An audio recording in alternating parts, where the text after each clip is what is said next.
23, the regular scheduled meeting of the Tennessee Real Estate Appraiser Commission. If we may, since we're absent a chair, we're going to fix that when we get to the election of officers. But until then, we'll go ahead and call the meeting to order. It looks like it is 9:01. We'll need to go ahead and take roll. Jim Atwood. Present. Eric Robinson. Brett Mansfield. Here. Francie Mello. Here. Sandra Tuck. Here. Nelson Pratt. Here. Dr. Jane. Here. Will Haston. Here. All right, got a full board. That's awesome. All right, looks like we can move on to our agenda. Before we do so, I'd like to just take a quick moment to introduce some of our new members. We've got Mr. Eric Robertson. He is our AMC member. Then we've got Mr. Will Haston as well, our appraiser from East Tennessee. And then we got Miss Francie Mello from West Tennessee, our appraiser member there as well. So apparently looks like we got you guys all lined up so we can keep you all separated and identify who's who, apparently. But anyway, welcome. We're glad you guys are here. Also, one quick item to note as well, with all of the change, Dr. Jane will be he'll be coming to the end of his term and be rolling off the board, I think in June. But this will be his last meeting, and so we regret not having him a part of the team. We really appreciate his contribution and really digging into those applications. We were just kind of joking before, some of these applications are coming through, they're like a book, and that's one. Yeah, even if you like to read books, it can be quite a lift. So not to scare the guy that's coming behind him, but certainly we'll be looking for a replacement there, and I think we've identified a prime candidate already, and hopefully we'll have him in service here shortly. So anyway, welcome. I'm glad you're here. All right, looks like we're ready for the agenda then. Is there any edits, revisions to the agenda?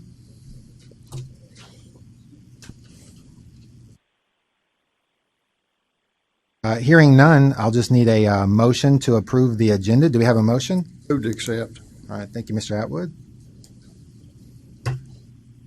Do we have a second? Second. All right, got a second from Mr. Mansfield. All in favor indicate by aye. Aye. Any opposed? All right, hearing none, that's approved. November minutes. Give you a second to look at that. Any edits there? I've been known to have a grammatical error here and there, so.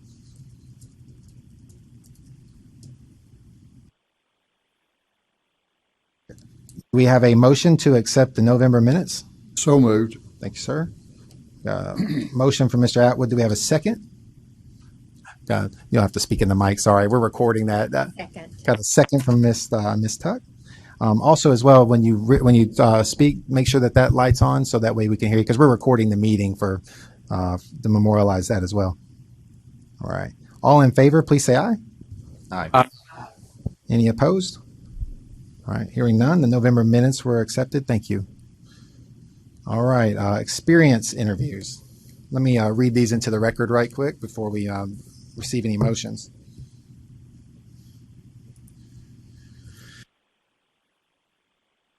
All right. First of all, I want to thank our reviewers. We mentioned the service and the very vital service to this industry that you serve in doing these application reviews and the education review. Dr. Jane has dug into some of that. Mr. Mansfield obviously has done some of that as well. But for these reviews, Mr. Atwood has participated, Mr. Mansfield, and Mr. Pratt, and Ms. Tuck, and we've got a couple others to throw in the fray here pretty soon too. So I imagine they'll be on the list come next meeting. But right now, Mr. Atwood has before him Casey Dilding, Russ Henderson, and Ayub Telwar, Sandy Irons, Latoya Crutcher, and Kathy Honeycutt. All were recommended except for Kathy Honeycutt. Do we have a update for Miss Kathy Honeycutt? Oh, no, she's already recommended too. Okay, sounds good. So that was a yes for all of those then? Yes. All right, very good. Mr. Mansfield, we've got Nicholas Arroyo, John Carson, Brian Lynch, Benjamin Heighton, and those were all recommended for upgrade or to approval for certified residential. And They were correct. I also have received another one right before spring break, and we have the interview set up. And so I know in the past we've done a conditional approval based on sure, the recommendations from that. And so I didn't know if we could add him there as sure, well. sure can. What was his name? Let me just pencil him in. Will, you have him? It's David Seiler, Okay. Siler. Okay. David Seiler as well as a conditional approval, then Yeah, subject of your response. Yeah, correct. sounds good. All right. Mr. Pratt, we have Kathleen Brown, Robert Harrell, Terry Merritt, Sol Young Shin, Carrie Mays, and Robert Hamilton. The reason those two are highlighted down there is because we were waiting on an update from which we received one from Mr. Pratt today, and those were all approved for upgrade or for licensure as designated. Miss Sandra Tuck, we've got Marcia Bryan, Jared McDaniel, Kayla Markins, Brandon Coffey, Nathan Lale, and Scott Wells. And those were also approved for upgrade or licensure as so designated. All right. Thank you, ma'am. All right. Very well. With those results being in, do we have a motion to approve the experience interviews as a whole? So moved. We got a motion from Mr. Mansfield. Do we have a Second. second? A second from Mr. Atwood. All in favor, please say aye. Aye. Aye. Any opposed? All right. Hearing none, that will pass by unanimous voice vote. Just one note there before we move on. I know when I started, I was able to sit in on an experience interview, and so I don't know if that would be helpful or any of our new commissioners would like to do that, but it was beneficial for me to sit in on one with Commissioner Atwood. So Great. I appreciate those practical implementations, those things that we can sort of move forward. And I do think I don't think there'd be any objection from a couple of our new members. So that sounds like a great idea. So we'll reach out to the board and see if we can line that up and kind of go through the motions on that. Yep.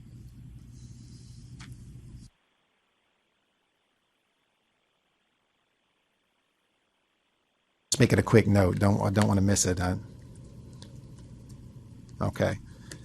All right. Looks like we're ready then for the application reviews. We've only got one that's listed. This was a represent. I gave you some of the background on that, Mr. Ellis. The short of the long was that he needed, for remediation, he needed to submit basically any qualifying or continuing education that shows competency for those deficiencies identified. And then also he was going to give us a list of recent reports for which 3 would have been selected and reviewed. Mr. Atwood graciously offered his services to do that and is prepared to make a recommendation. Mr. Atwood? Yes, sir. Before I do that, could you maybe explain to our newer commissioners exactly why we had to do this? He's licensed in another state, is that correct? Refresh me on it as well. Yeah, he was licensed in North Carolina, which was obtained in 2015. He voluntarily surrendered date for his Tennessee license was 5/16/2016. Prior to 8/6/2015, he was only licensed in Tennessee. So basically what was happening is Tennessee license got him the North Carolina license. That he voluntarily surrendered due to disciplinary action, and then coming back as and wanting to reapply, which he's permitted to do so under our statutes and our rules. So during that time, we just wanted to catch up with Mr. Ellis and see where he's at, based on recent reports, and whether or not we would grant licensure. So hence the reason for the review, just in a nutshell. Disciplinary action was in the other state, not Tennessee. Is that correct?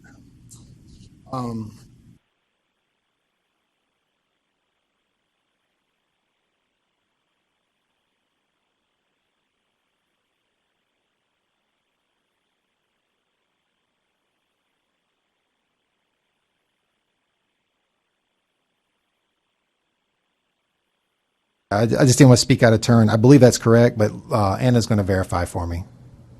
While she's looking that up, I reviewed 3 of Mr. Ellis's reports. They are acceptable.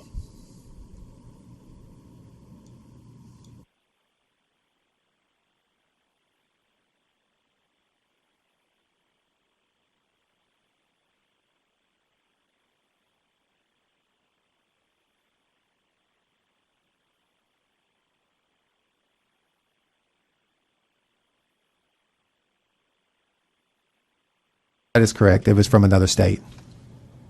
And the reason I asked that question, because as best I recall in our last meeting, the issue was that he has no record of deficiencies or anything in Tennessee. Therefore, we just wanted to have a feel that whatever might have been an issue in another state has been corrected so that he doesn't bring those over into Tennessee. And that's why we requested these additional appraisal reports. And therefore, do I need to make a motion? I'll make a motion. We accept his application. And thank you for that, for diving into that. We appreciate that. So we got a motion from Mr. Atwood to approve his application. Do we have a second? Second. Got a second from Mr. Mansfield. All in favor, please say aye. Aye. Any opposed? All right. Hearing none, we'll take care of his application. Thank you very much. All right. Looks like we're ready for the education report. Then I'll yield the floor there to Dr. Jane. Thank you. So, committee has reviewed all of the applications submitted for continuing education, and we recommend the materials. Recommend approval of those courses for which materials have been submitted, and we have informed the staff for the other courses where full material should be submitted. So, to re-emphasize and reinforce what the commission has been doing in the past. We are now requiring all of the course providers to submit the course materials that they're going to use for which they're asking the approval. And I think we have gotten to a point where all of the providers are doing that now. In addition, for the conferences, additional commissioners who are aware of the conference materials, they have the ability to approve it as well. So I make a motion that the commission adopts the education report for approval of the courses. All right. Thank you, Dr. Jane. And thank you, Mr. Mansfield, as well. He could participate and helped out a little bit in that regard. So kind of wearing two hats with the application reviews and with the education review. So thank you. All right. Looks like we've got a motion from Dr. Jane to approve the report before you. Do we have a second? I'll second. Got a second from Mr. Pratt. All in favor, please say aye. Aye. Any opposed? All right. Hearing none, then we'll get that taken care of, and that's been approved. Yes, ma'am. I noticed on here there's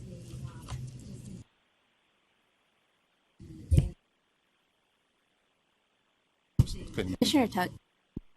I notice on here that Mike Tankersley had Advancing the Appraisal Profession 2022, which was the mini LDAC, and I believe that was like in last October. I know we discussed at the last meeting that we needed to be more timely in getting these approved. Do the people that were in that mini LDAC, do they get credit for this retroactively? Okay. That's a great question as we clear in some of the backlog as well. But as we approve those, they're going to get retro, any retro credit that will be applied will certainly be applied. So they're not, they won't be jammed up at all.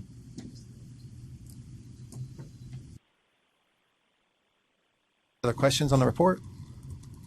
Okay. All right. Very well. I think we're hearing none. Then we'll move on. I think we're ready for election of officers. All right. Just with Mr. Garrison rolling off the board, he was our chair, so that left that seat vacant. And of course, by statute, we're at least to identify a chair. But typically, most boards will also identify a vice chair just to step into that role as well. Right now, since our current vice chair is Mr. Atwood, but he'll soon be rolling off as well, unfortunately. So he's probably got a couple more meetings with us, but we'll need to open the floor for both a chair and a vice chair position. So I'll just open the floor to see if there's any nominations, and then we'll go from there. Yes, I'd like to nominate Brett Mansfield for chair.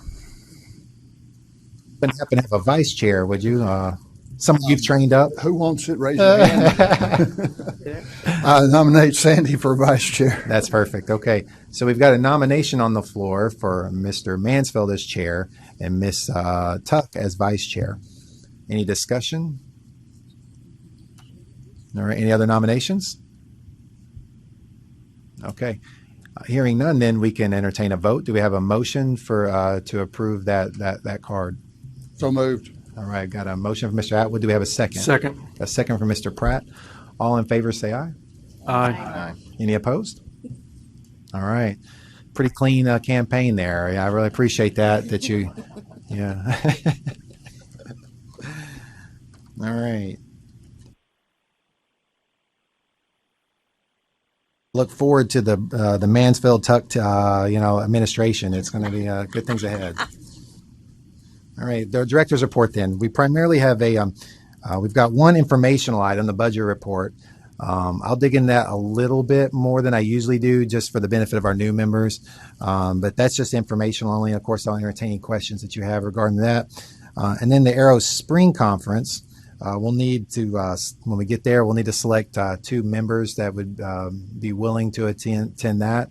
And then 1 staff member. We're looking at our disciplinary council and Miss Taylor Hilton as well as a possibility. So, but we'll get there in just a moment. So let's look at the budget.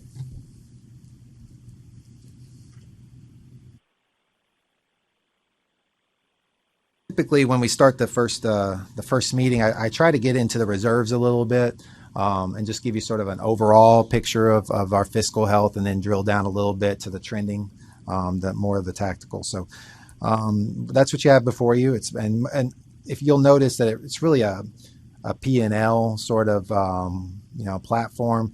You got your profits and your losses, or in our cases, your revenue and your expenditures. So they're both geared like that. So. The very top, you will have your, on this one, you'll have your expenditures on the reserves. And then just below that, you'll have the revenue. So your overall expenditures, about 3/4 down, you've got, will be your total expenditures. You can track that there. And then at the very bottom, you've got your revenue, and then the balance of that added to the overall reserves. If you notice the last fiscal year, the one just prior, we're sitting at about $3 million in reserves. So pretty healthy. Obviously, we're not in the business of collecting reserves, so it's a delicate balance. We have to kind of watch that according with the budget plan, and then if we get to a point we start to outpace that, then we have to look for some opportunities to pass that along to our licensees, or and then there's creative ways to do that. Primarily fee reductions if it comes to that. So we'll see. But until we get to that sort of zone, we'll keep an eye on that. One thing I do like about the reserves is you get a chance to look at the line items. If you look the expenditures at the top left, you'll notice that it's all indicated there, what those accounts are. The 703 count, travel, 704 printing, fuel, 705, and all the way down. You go a little further down, cost backs. What are cost backs? Cost backs are basically everything that was what we just noted above. Edison has line items, and then general administrative cost backs shared across the programs, proportional down to the programs themselves. And you're like, well, how do they do that? I mean, we don't want to pay the same as, if we've got, 5,000 licensees or whatever the number is, and then we don't want to pay as much as maybe Cosmo and Barber's got 70,000. Well, that's how they make those decisions. It's based on size of licensee pool and also complaints. Because you're using up, more resources if you've got that many more licensees. So proportionate drill down all the way across all of our programs. Everyone picks up a portion of those line items and those shared expenses. Rent, printing, all the rest. All those line items you saw above trickle down in shared expenses below. So that's where that comes from. So we're sitting pretty good. Right now we're still, if you go to the next page, the trending analysis, you'll notice that we're 6 months into this fiscal year, and we're only 30 something thousand in surplus.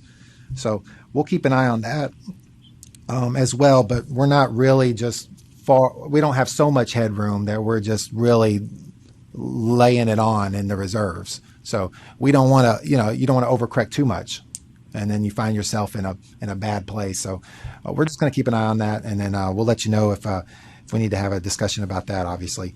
All right. So let's talk about the trending. So again, it's basically a P&L, revenue on top, expenditures below, and then you've got historical trending below that if you want to track those line items as well. Typically what I do instead of going every single line item is just pick out the things that stood out to me and then entertain the floor if there's something that they wanted to ask about as well. At our last meeting, we covered all the months through September. We only have 3 more months of record here. We're looking primarily October through December. By way of recap for our new members, the large expenditures under other for August are the appraisal subcommittee national registry fees that we pay for each new appraiser that we bring on board, and then also you'll see an increase, a spike there as well in expense during the AMC panel report period, which is what we're in right now. So you're going to see a little bit more there as well. Let's see.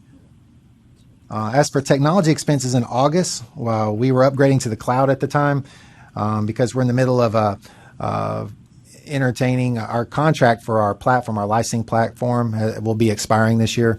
And so we're looking at potentially entertaining some other vendors. We may go back with the same vendor, but we may not. And so obviously that information needs to be protected and safeguarded. So the extra precautions necessary to move that to the cloud, those expenses is what was shared across the programs there. So we all saw a slight increase on that front. So getting into the this new period, these last 3 months, large expenditures portion under other, 13,000 of that was for the Federal Financial Institutions Examination Council's appraisal subcommittee fee. With account 725, also known as the State Professional Services, that account includes charges from other state agencies who perform work for our section or for our program. And you're thinking, well, what are these charges? That would be F&A charges such as Edison Billings. STS is basically our data processing folks. If they do telephone bills, state postal, all of those type of things. That's what the 725 charge is there, or the 725 account. If you went back to reserves, some of those accounts are listed out there. So that's what that big chunk of expense was. That was the only thing that jumped out at me that I saw in those 3 months. But if you saw something, we can certainly discuss that as well. Hopefully that helps. It's kind of a 30,000 mile flyover. But if you had any specific questions after the fact, now seeing kind of how that all works, and you can offline just direct those to me personally, and I can respond to those. And if it's something collectively that was shared, then of course, we would comment on that as well. All right. Any questions? All right. Hearing none, then I think we can move on to the Aero Spring Conference. Can I steal that one from you? Thanks. It is May 9th through 11th in Savannah, Georgia. Again, we're looking for 2 members and 1 staff, and that would be funded by the commission.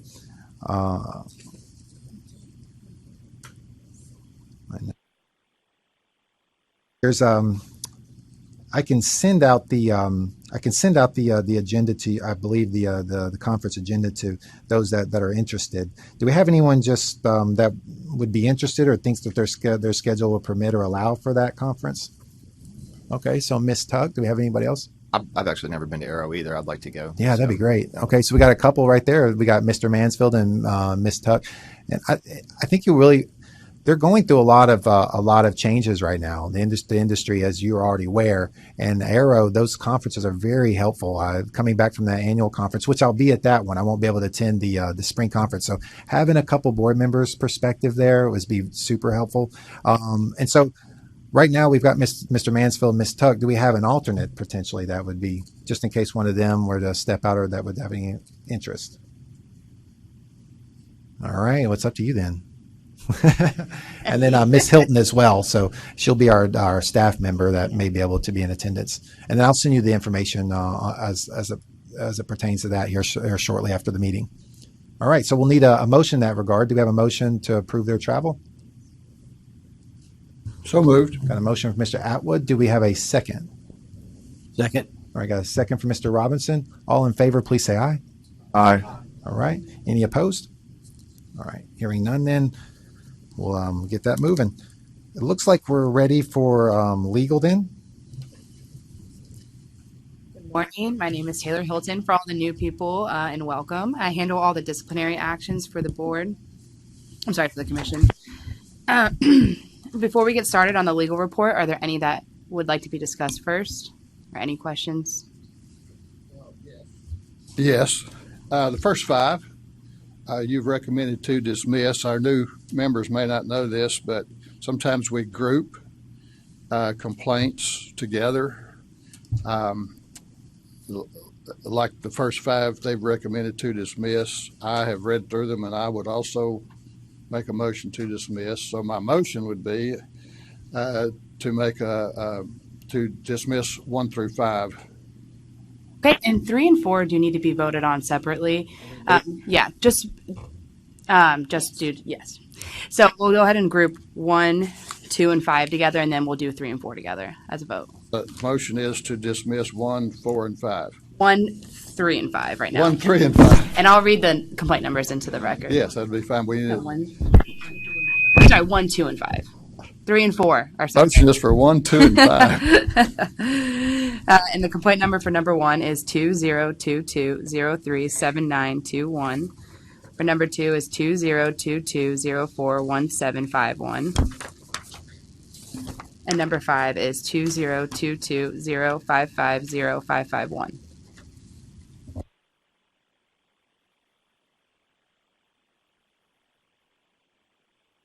So we have a motion on the floor from Mr. Atwood for both 1, 2, and 5. Do we have a second to dismiss those? We got a second from Mr. Haston. All in favor, please say aye.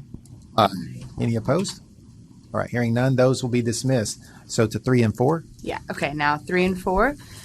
The complaint number for 3 is 2022046211, and number 4 is 2022041221. Mr. Atwood, you could. Motion to dismiss. All right. Yeah, that's right. We just had a recusal on that one. That's why we were separating those out. So, so we've got one. We got a motion for 3 and 4 to approve those, to dismiss those. Do we have a second? Second. All right. Got a second, Mr. Haston. All in favor, please say aye. Aye. Any opposed? All right. Hearing none. Those have all been dismissed. Thank you.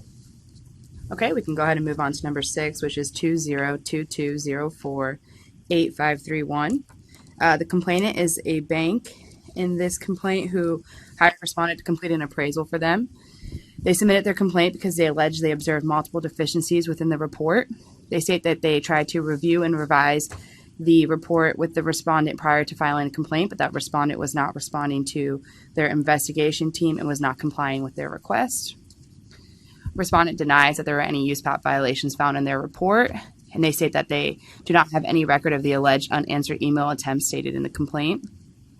Respondent states they responded to all revision requests and that they answered any questions the complainant had. An expert review was conducted on this report.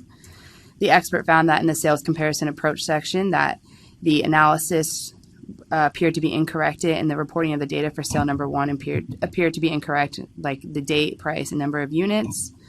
They found that this reflected noncompliance with USPAP standard 1.1b and c and 2.1a.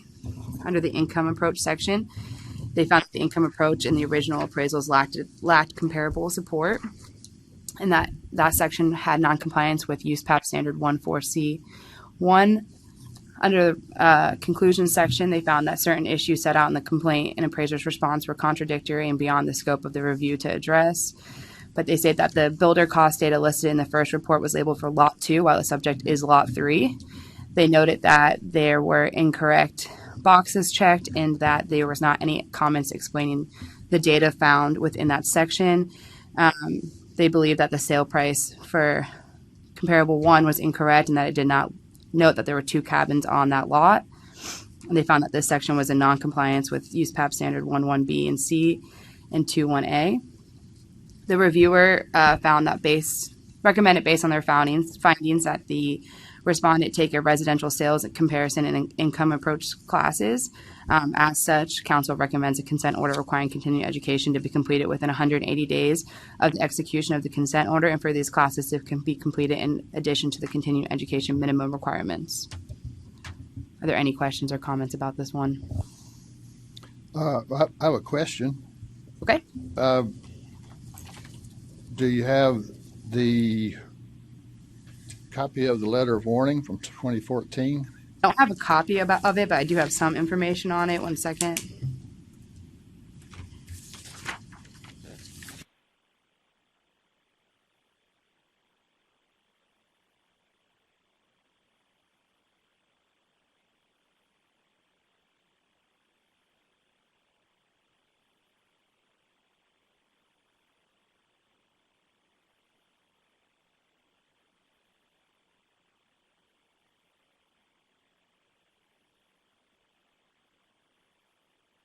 This letter of warning was based on a complaint filed by a appraisal management company alleging inaccurate or misleading subject improvements, description, inappropriate comparable sales selection, and inadequate or misleading value.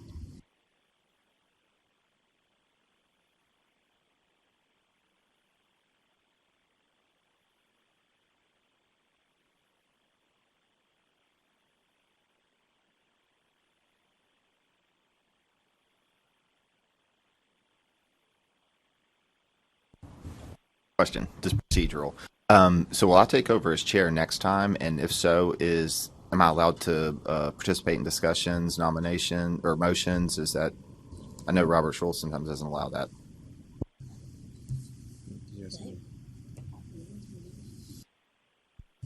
Yeah, no, you're fine. It's since the executive director does help facilitate, some of the meeting, then it's not required for you to sort of, you are a full-fledged board member, and so your vote, would be much appreciated, and sometimes, well, in many cases necessary, depending on where the quorum is. So yeah, you would be good on front.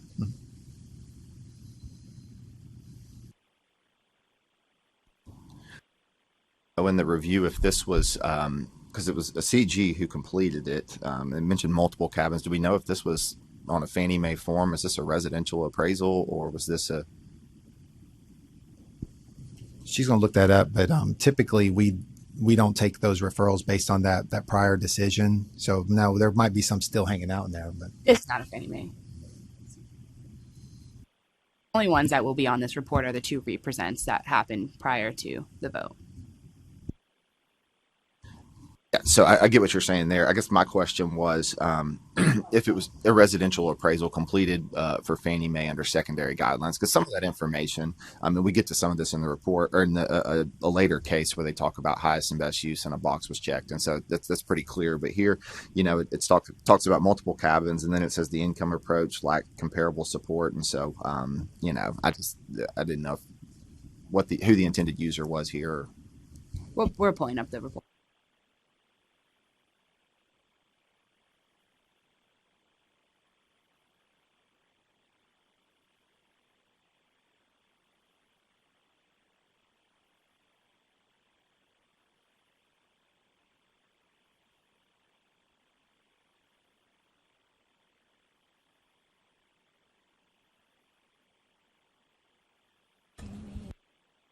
Yes, it is a Fannie Mae form.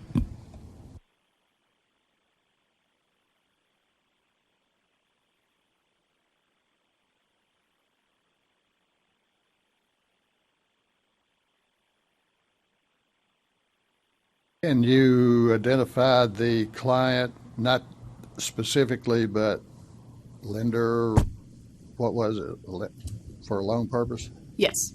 Okay, thank you.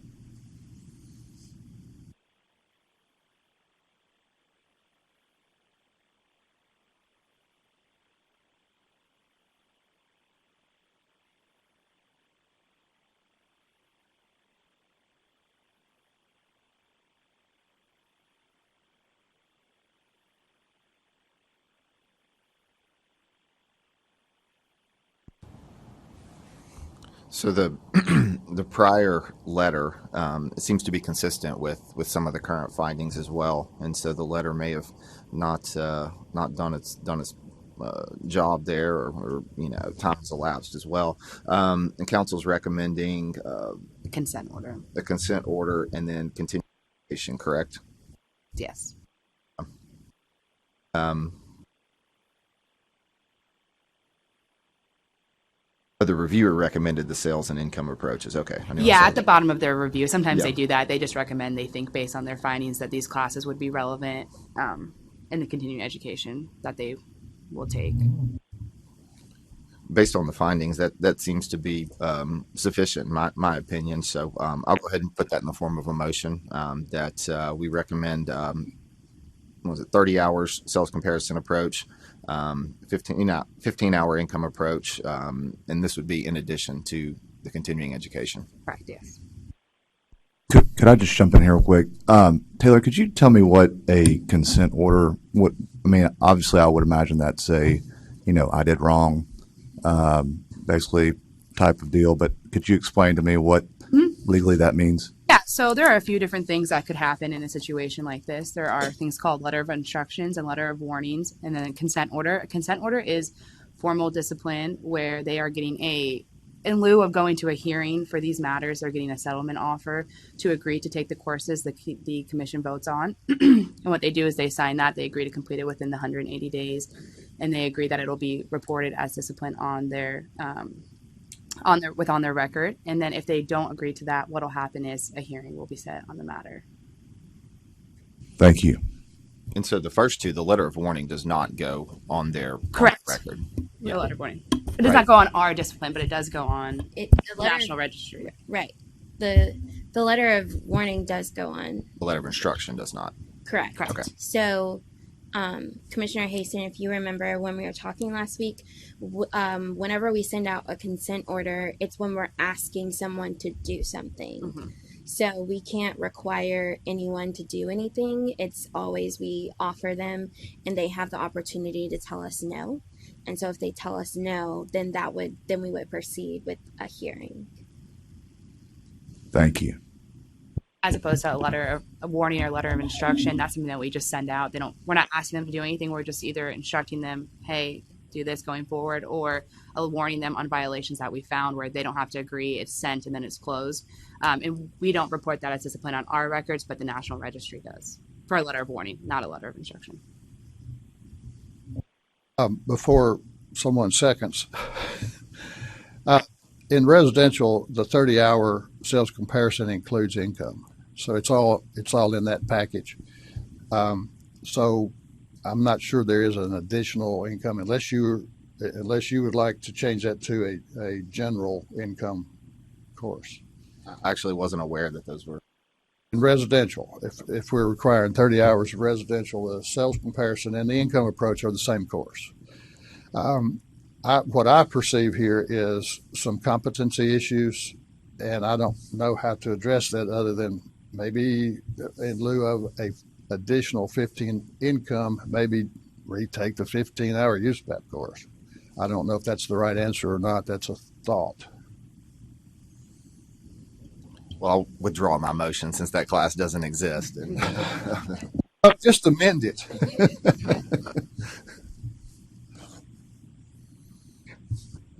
Okay, I'll amend it then. So the 30-hour sales and income approach, and then the 15-hour USPAP. I have to say one thing about I noticed under on sale one is that the MLS sheet clearly sets out 2 cabins with sizes, etc. Well, that brings to mind, what did they put down for sales one? Did they just pick out one of the cabins and put the size, or did they combine the 2 cabin sizes? It didn't differentiate, so that's what they're saying is they didn't make it clear that there were 2 cabins on there. To my understanding, they just picked one. And yeah.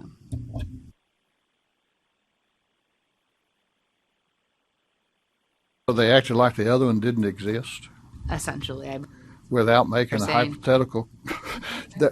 Hence the need for the USPAP class. I second his motion. All right, we have a motion then with the amendment as drawn from Mr. Mansfield. We got a second from Mr. Atwood. Do we all in favor? Please say aye. Aye. Any opposed? All right, hearing none. Then that's been approved. Okay, we can move on to number 7, which is 2022030061. In this complaint, the complainant states that they believe respondent is purposefully lowballing different communities in Memphis. They say that the complainant appraised 2 properties that they are aware of that they believe included bias within the report. The respondent states that they disagree with the complaint and deny that they were lowballing any communities. They state that a listing agent that was involved with one of the properties had previously texted them alleging bias within their report, but they deny that occurred. The respondent did provide both appraisal reports referenced in the complaint, and both were sent out for review. In the first report, the expert found in the improvement section that the section appears mostly complete and adequate, except for in the describe the conditions section, there is a statement that the kitchen and bathroom updates have an unknown time frame. The reviewer states that an appraiser should have obtained these dates from the owner or listing agent. Yes. Okay, I disagree with that because under the UAD format, there is a drop down form that says less than 1 year, 1 to 5 years, 5 to 10, and then the last one is unknown. So I don't think you can say that they did wrong by putting unknown. And also, I don't know how other residential appraisers do it, but I always put a statement that my inspection is visual only for purposes of valuation. And the fact that they say that they should obtain the dates that the improvements were done from the owner or listing agent, the owner may not have owned the house when the improvements were done. They may not know, and the listing agent probably doesn't know. So I don't agree with this comment in here that it was wrong. Okay, we can discuss all the reviewers' finding at the end and see what we want to take going forward with the discipline discussion. The next issue they found within that section was that the report subject is 61 years old but has an effective age of only 20 years old, but that there is no information in the report as to why the effective age is so much lower than the actual age. They note that this lack of detailed information is confusing to the reader of the report.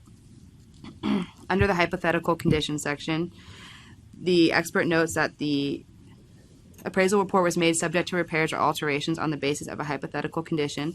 They say while this is a reasonable or proper reason for using the hypothetical condition, the statement is not clear. They say that the statement was that it used but there is not a statement that its use might have affected the assignment results. They say that violates USPAP. In the work file, under work file, they said that the record-keeping rule states that the work file must contain true copies of all written reports. The expert notes that the report had an effective date of 3/23/2022, while the date of the report was 4/7/2022. They note that there were statements including that the original report was signed/dated on 4/5/2022, first revised report signed/dated on 4/7/2022, and final revised report signed dated 4/7/2022. However, there was only one report included in the work file given to the expert. The expert states in conclusion that the report had confusing information in the improvement section and lack of detail in that area. Additionally, that the respondent did not adequately disclose the hypothetical condition and that copies of other reports were not retained in the work file as required. In the second report review, there were pretty similar issues found. They note that the report subject is 92 years old but has an effective age of only 20 again, and that there's no further information in the report as to why the effective age is so much lower than the actual age. Again, under the hypothetical condition, they note that it was not clearly marked how the condition may affect the final findings, and they say that it can be confusing to the readers of the report. And again, in the work file, they note that comments within it, under work file, they note that comments within the report make it appear that there were numerous reports that should be recorded that should be included in the work file, but there was only one. They state again that in conclusion, the report had confusing information in the improvement section and lack of detail in that area. Additionally, that the respondent did not adequately disclose the hypothetical condition and that copies of other reports were not retained in the work file as required. Despite the reviewer finding the report to be overall supported, the reviewer found same issues in both reports. That is why I was suggesting continuing education in the relevant areas to be completed within 180 days of the execution of the consent order. Okay. I don't see anywhere in here, was the Tidewater provision invoked on the VA appraisal?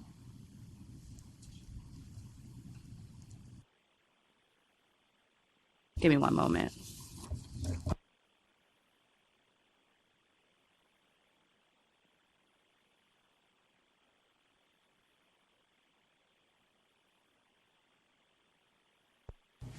Also, I'm not sure which one was for they didn't specify which one was for the veteran in the complaint. They just mentioned that in there, so I just included it. So there were two reports given, so I'm not sure which one was relevant to.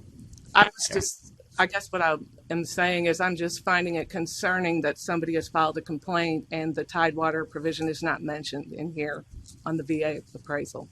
It made no mention of that, or it didn't really expound on the veterans. That was like the last sentence in the complaint, and they kind of mentioned they believe that bias is being included in these complaints, in these reports, and that it caused a veteran to lose a home. Now, I think they were just trying to provide supporting information for their complaint. Thank you. Give the information on the 2019 consent order. That was my question as well. Okay. Sorry. The 2019 consent order was for allegations of taking exception to electrical work and delayed the sale of the property. That's all it says within our records. I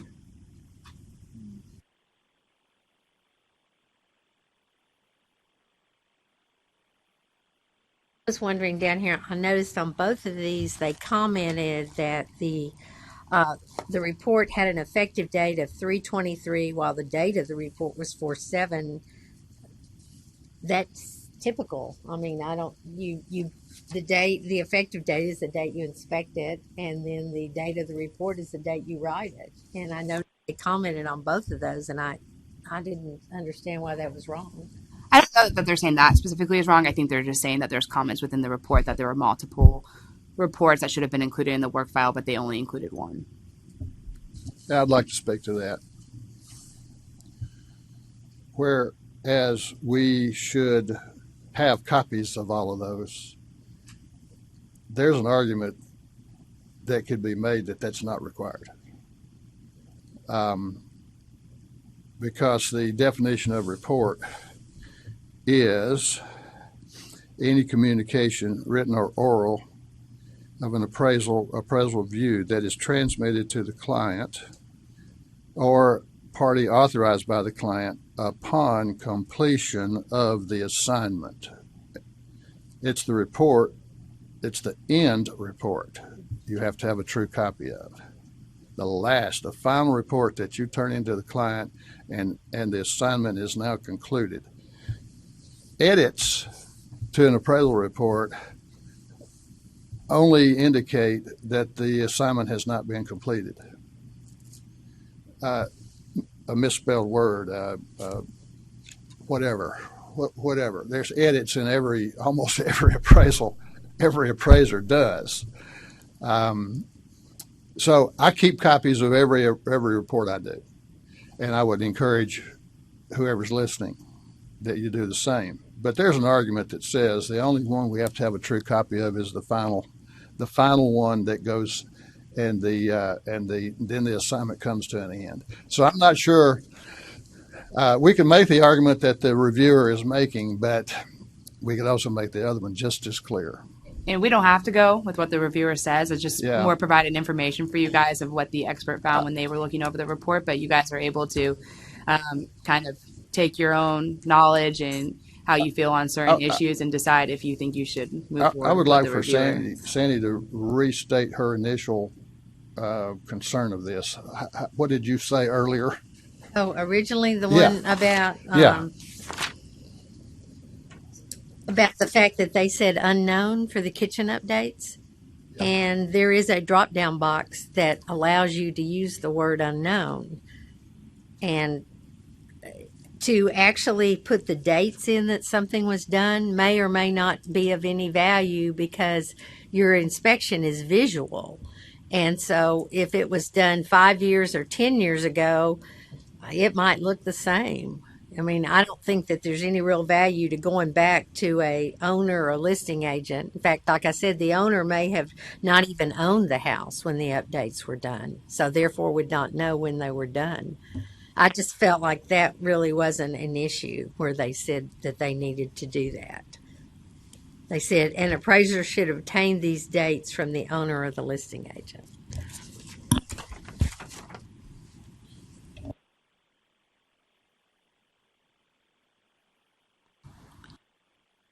The failure to make the statement about the hypothetical is valid. That is a requirement, and if they didn't do it, then they did violate that particular one. I'm not sure we have a lot of proof that the rest of these are valid. Somebody else can speak to We that. could also discuss a letter of instruction or a letter of warning if you're not feeling that a consent order I don't want to be the only one who speaks to that. Somebody else speak to it. Well, with the hypothetical condition, Commissioner Atwood is correct. You do need that statement, but there is a pre-printed, I believe, definition or explanation of a hypothetical condition on these Fannie Mae forms, and so we have in the past talked about how just checking the box for highest and best uses doesn't comply with USPAP, and we really stress that in our interviews, and so maybe this is another example here where we do state that just checking the box isn't good enough. However, I would argue that if I'd say 95%, maybe to 100% of the residential appraisals that I've reviewed do just check this box and don't go on to provide that additional statement. And so, but like Commissioner Atwood said, it is a violation, and so it's worth considering. And they didn't tell you in here if they went into detail on what was included in the hypothetical condition. What were the repairs that were going to be done? I believe they were saying they did not. They did not. Okay, well, that would have been, if they had done that, that would have been support too for the effective age of 20 compared to the house being 61 or 90, whatever. I think there were two different ages on these. But, so we don't know the whole story. I believe the expert was saying that they did not go into detail.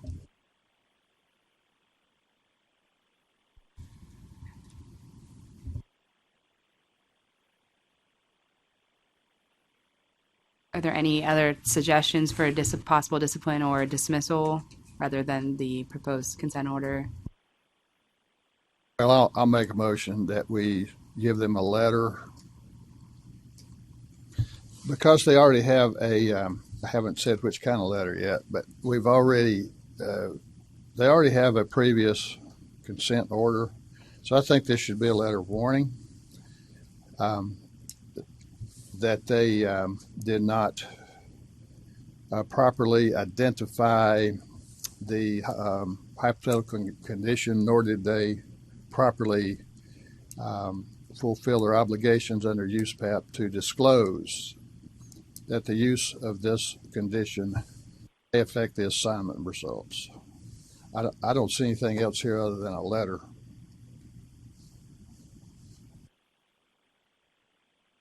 I would agree and second that.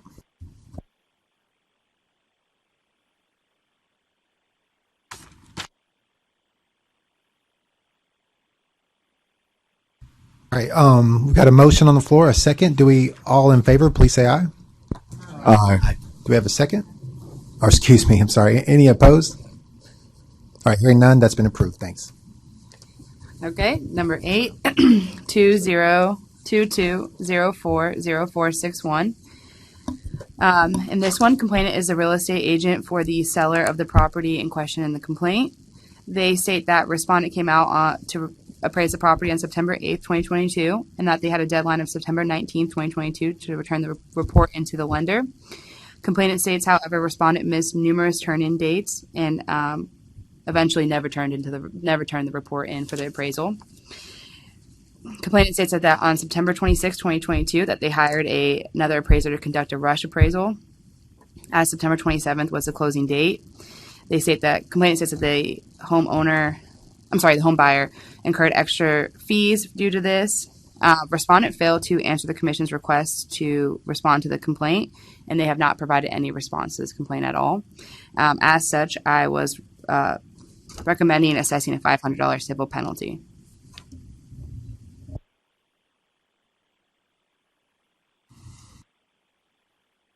Under Tennessee law, are they required to respond? They are. Is there under Tennessee state law a disciplinary action to be taken if they don't? Or is that up to us to decide that? That's up to you. Can I also assume no report was ever completed? Yeah, that's correct. Yeah.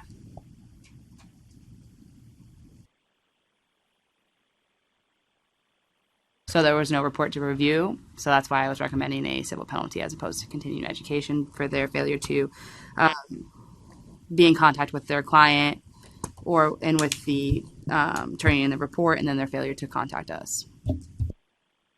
Yeah, so if no report was completed, it's really just a business decision that this individual be not the best business decision, but I do think this would be a good time for the letter of instruction, just outlining that, hey, if you receive something from the state, you do need to respond under the statute. But they didn't complete an appraisal report, and so yeah, I'll put that in the form of a motion.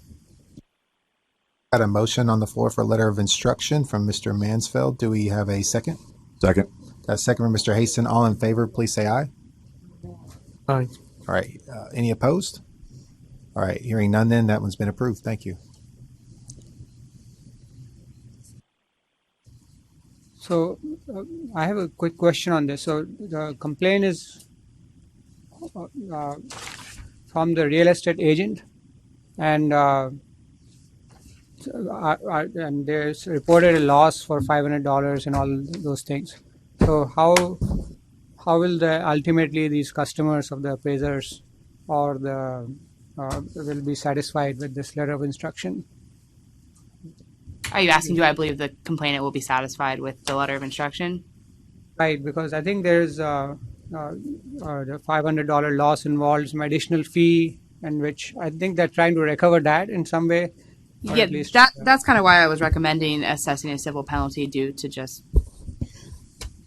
Right. But no, I just also wanted to clarify that the civil penalty amount does not go to the complainant. Just in a way of trying to make it better. Right. But I want also to like clarify when we assess like civil penalties, we shouldn't like see it really as $500 as the amount to like reimburse the complainant, because the complainant necessarily and so it is. So the reason that Taylor probably assessed the civil penalty amount is because that's more analogous to more how the other boards and commissions in our programs are more aligned when we have a failure to respond to complaints. So that's like the typical amount. So I think here, because there's the monetary amount associated with the complainant, that's atypical, but the civil penalty being associated with failure to respond is not for a... Yeah, sorry, I should have clarified. Yeah, the $500 suggested penalty is not because they lost $500. It's just the typical of what other commissions and boards do. I understand. So is there any agreement between the appraiser and their clients that they would complete the appraisal, or how does the process actually work? Appraiser agrees to do an appraisal. Is it all verbal, or is there a reliance on the appraiser from the community that the job will be done if they say something? Yeah, and that's kind of where my thought process was coming from behind it, was that there is a reliance that when they agree to complete an appraisal that they complete it, or that they communicate with their clients or the people doing it, because they're depending on that to close the sale. So that's where my thought process of why a civil penalty would be relevant, because they not only fail to respond to us, but also fail to see through the promises that they made to their client. but I'm not, the commission didn't agree. Maybe I can help answer his question. The agreement between an appraiser and the client on a date, completion date, is a business decision. It is not a standards. It is not found in the standards that we go. So there was no violation of USPAP to not turn the thing in. It appears that this particular individual might have been sick. We don't know. I mean, it was kind of mentioned that maybe the reason he didn't do something is because of illness. And since he didn't respond, we don't know. All he had to do was say, well, I was sick, and he would have probably been okay. There wouldn't have been any problem with it. Yeah, that's just kind of, we don't have anything from his side because he didn't respond to them. He didn't respond to the failure lender. to He didn't respond to respond us. is what his failure to respond at all is the reason he's being disciplined. Well, he did tell the lender, though, that he would send the report later that day, and he did not do that. So That's what I'm concerned. I think it does harm the appraiser community if their word cannot be relied on. And it affects all of the people in the room here, just as a reputation of the profession. There was another example here where, or one of the cases, and I can't quite remember, but the appraiser withdrew because he didn't feel confident. And so there are issues where you can withdraw from an assignment. And so in the past, we have not policed business decisions made by appraisers. And it kind of, I know you said that other commissions do. We're in our profession, we turn in actually a physical report that has to meet standards. And so it's a little bit different than hiring a service individual to come out and the entire process or whatever. And so it just, to me, it seems like a slippery slope when we get into policing individual business decisions. Hopefully he's reprimanded by the client or whatever. And that's where the issues would come. And the main violation here with the penalty, or the only violation here where the penalty would have been assessed, was for their failure to respond to us, because they do agree to do that when they receive their licensing, which is a problem. Yeah.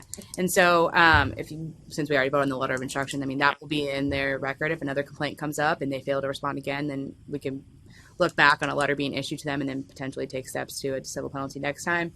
But that's on your guys' decision. Yes, not responding to commission should be taken more seriously, right? I mean, will the letter of instruction? That's at the commission's discretion. I know some commissions, they penalize the first time. Some commissions, they issue a letter of warning or a letter of instruction, and then if it happens again, then they assess a civil penalty. It's kind of at your discretion how you want to respond to the commission. But they do have a duty to do that, and that is a violation. You guys are touching on the a debate that was actually had at Arrow. And so this is, they were talking about ghosting, and AMCs were really making a point to include that into the USPAP. Now that's a heavy lift. There wasn't a whole lot of traction for that, but that was the debate. So this debate that happened here is a microcosm of the greater debate within the industry. So obviously you're engaged and attuned to those things and trying to strike the balance, because it is a tension, is it not? And you can sense that. And so it sounds like at this point, this commission would prefer, because of the vote, would prefer the letter of instruction. But should we move to should we get another one and we have to reassess or you can recalibrate. You can adjust fire as you need to as well. If you start to see more of those, you can say, yeah, let's go ahead and, elevate that a little bit more as well. So yeah, this will be ongoing. I imagine we'll probably, see another one, and then you're talking about response. If they don't respond, then you have to, of course, the burden of proof is that, we've done everything to ascertain what that response was, and if there was a response, and if they met that standard. So then that becomes another sort of debate as well.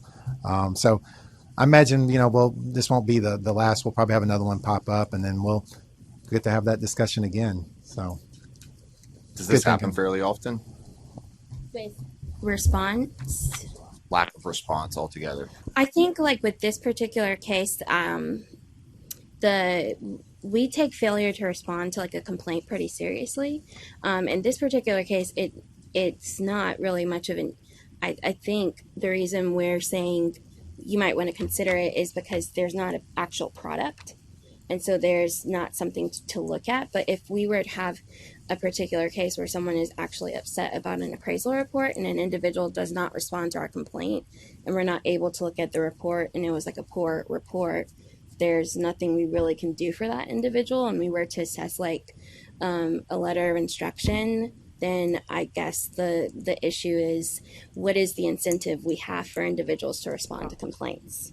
So that's the only issue that the thing that we want to think about is we are requiring individuals to respond to complaints because that's part of your requirement as a licensee. We understand it's like an issue, like people don't, especially in, I understand the appraisal report, like complaints are very touchy subject in this particular industry. I know we've had those decisions too, but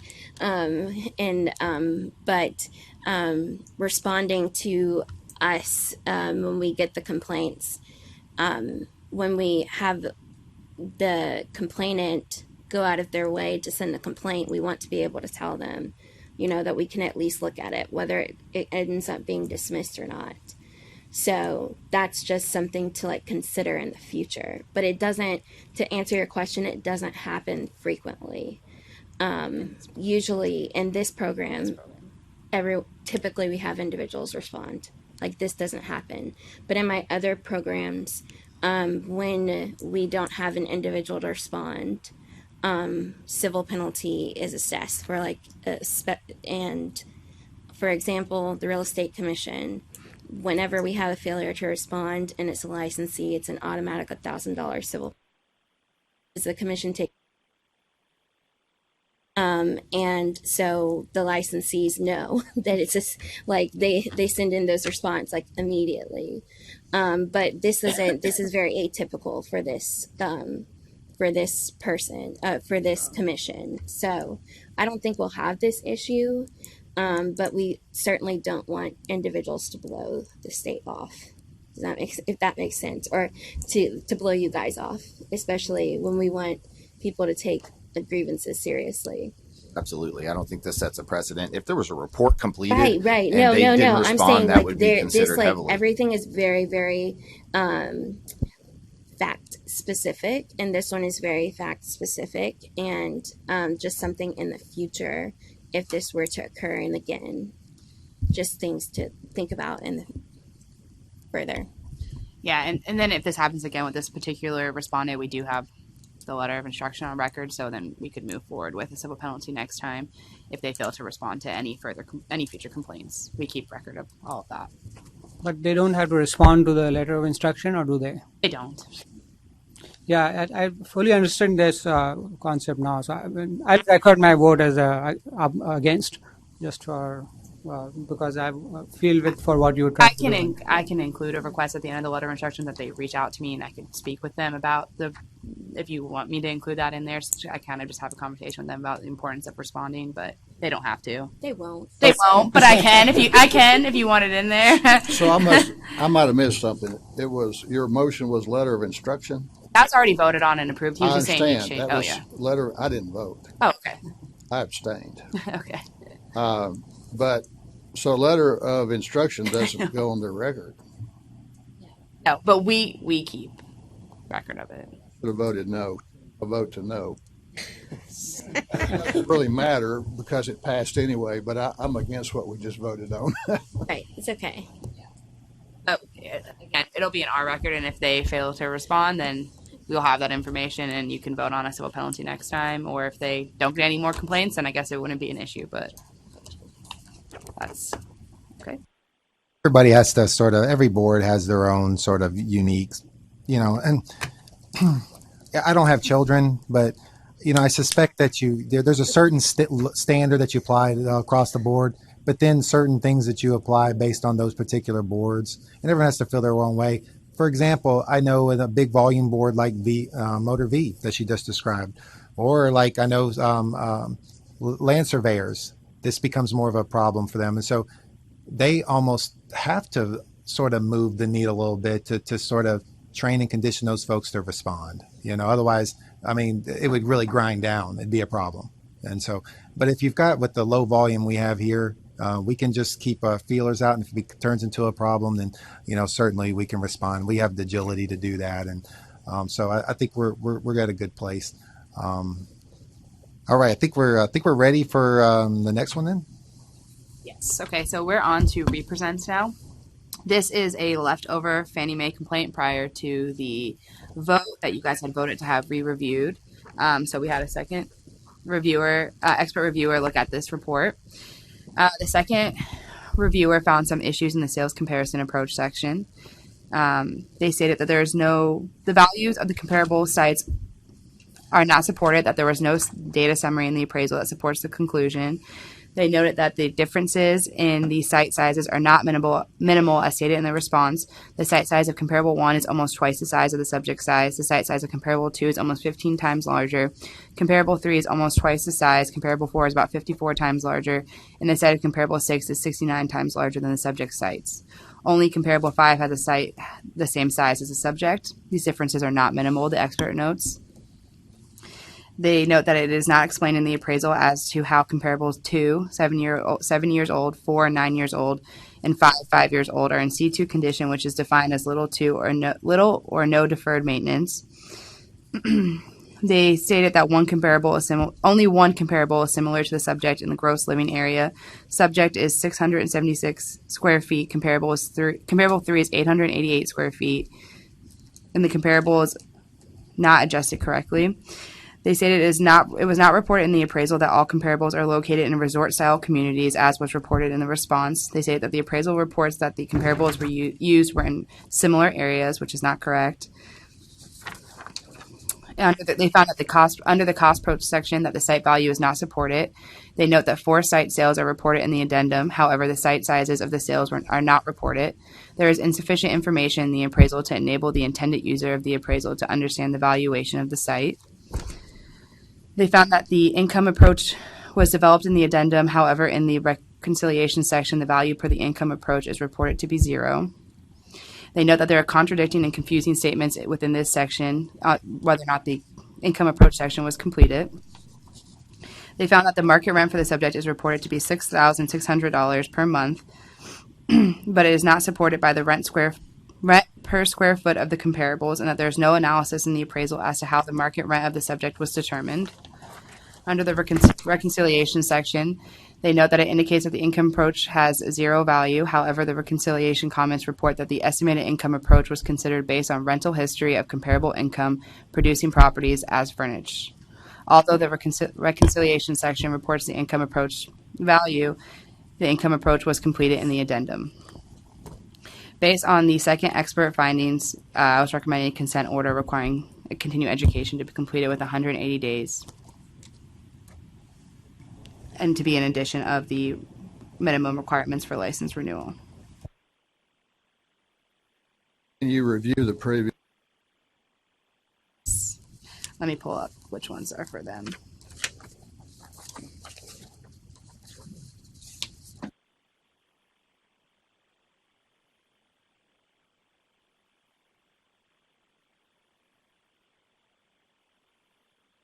The 2011 consent order was for allegedly undervaluing a residential property by communicating a misleading appraisal. The 2017 consent order was for $1,000 for alleged use PAP violations, and 2019 was for alleged use PAP violations. Let me see if I can the specific consent orders. If you could determine if they've already required education in any of those previous 3. It was a civil penalty. For the 2017 was a civil penalty, and then 2019 doesn't say in my notes, but let me look it up and see.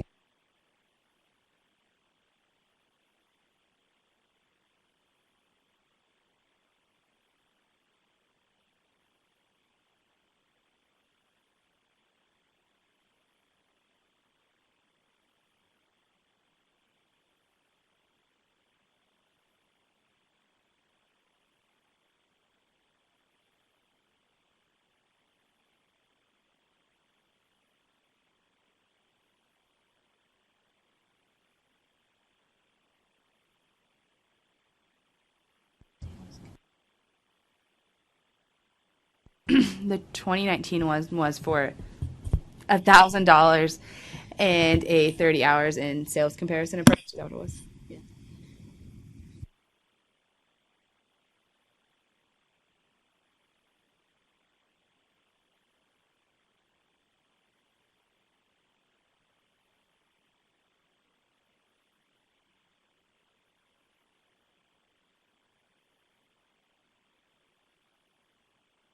Are there any other? Well, I always pause to let the other commissioners say something. So I'll pause again if somebody has something to say. I've got plenty to say, but you go ahead. Uh, obviously, I wasn't here for the first time this was voted on, but looks like the commission voted to defer this matter to the next meeting to send it to the second review. And could y'all catch me up on what triggered the second review or the request for second review? The commission voted that they did not believe the first review had enough information for them to be able to vote on whether or not discipline should be assessed or not. So we had to send out to a different reviewer for them to provide more specific information on any violations found.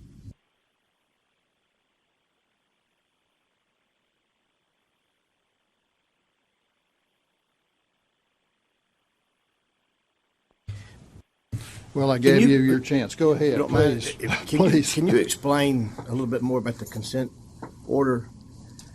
What's the history of those? I mean, how many of those do you send out to an individual? Is that something that you just continue? What would be the next step after that? I'm not saying that that's warranted here. I'm just curious. Yeah, it's kind of, I think, dependent on how many they've had, how far apart they are, what the commission feels, whether or not a step further needs to be taken. Opposed to sending out a consent order as a settlement offer, they could vote on to seek revocation or suspension of a license, as opposed to giving CE or a penalty, and then at that point it would likely go to a hearing to either seek suspension or revocation of the license. It's very, I think, dependent on how far apart the consent orders are, what they're for, how many you give before you take the next step. At the board's discretion, essentially. Can you combine a civil penalty and a consent order? Yes, you can. Last one for this particular respondent was $1,000 and 30 hours of CE. And you said that CE was the sales comparison approach, the 30-hour course. Correct. Is that correct? Correct.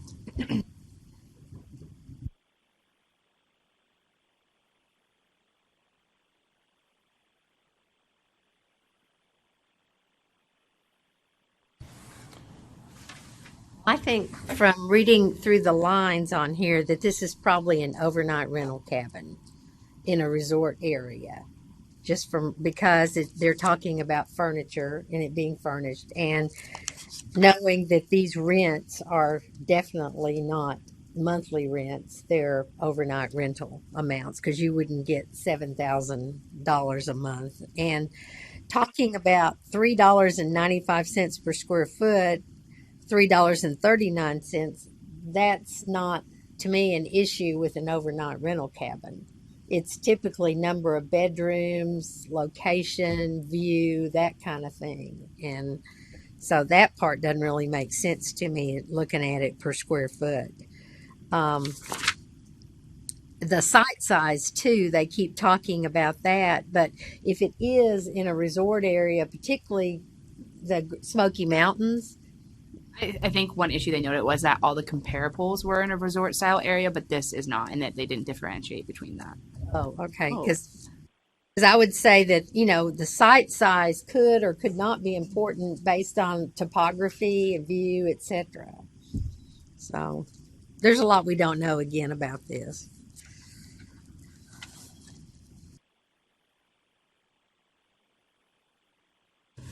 But it says that the subject is not. It was not reported in the appraisal that all comparables are located in resort style communities, as was reported in the response.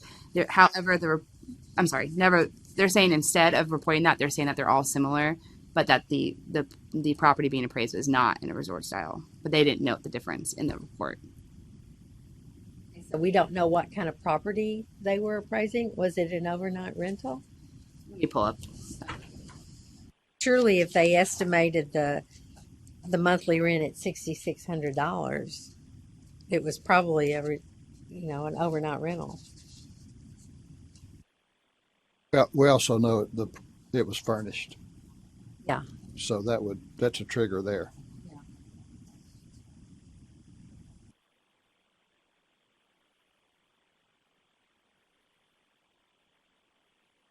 So for me, getting to the nitty gritty,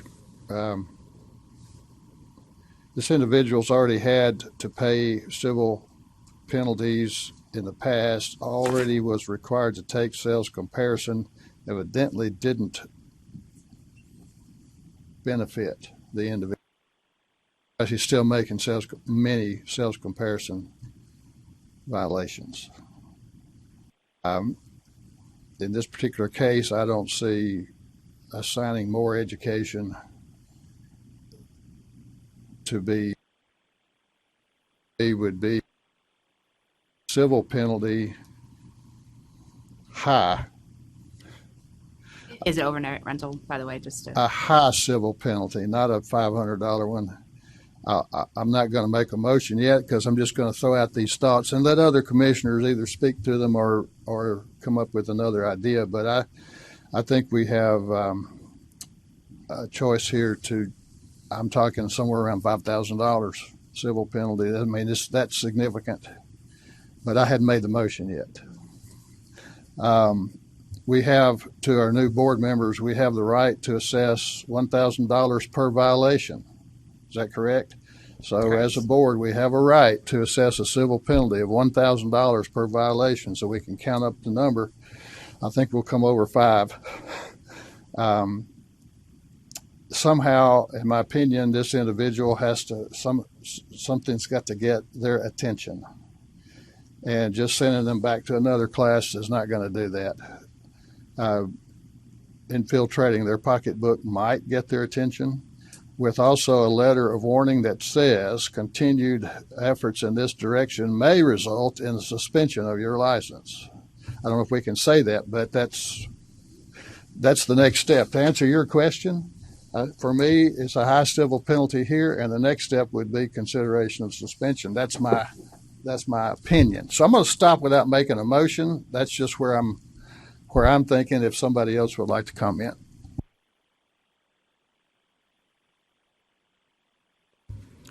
Did they get continuing education in both 2011 and 2017?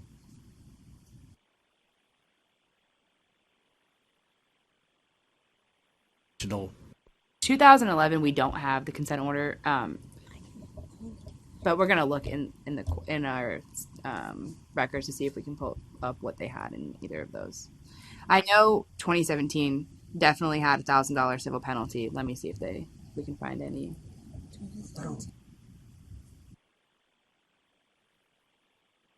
Yeah, so it was just a civil penalty in 2017.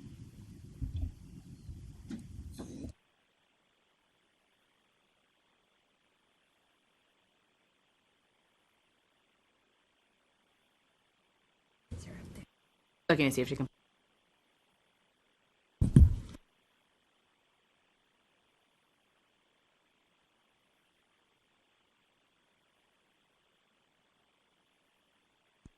I love technology. Back in the old days, we'd be rolling in a big file in here. Like we used to have a big rolling filing cabinet. You pull out the file and you'd be doing that, so good times.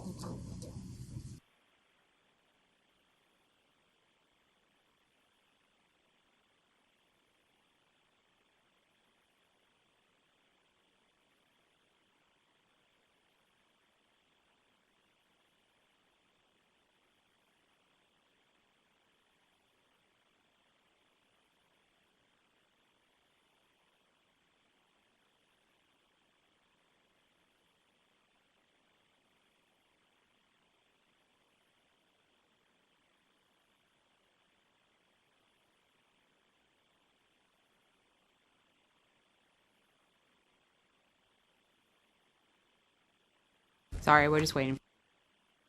Takes a minute.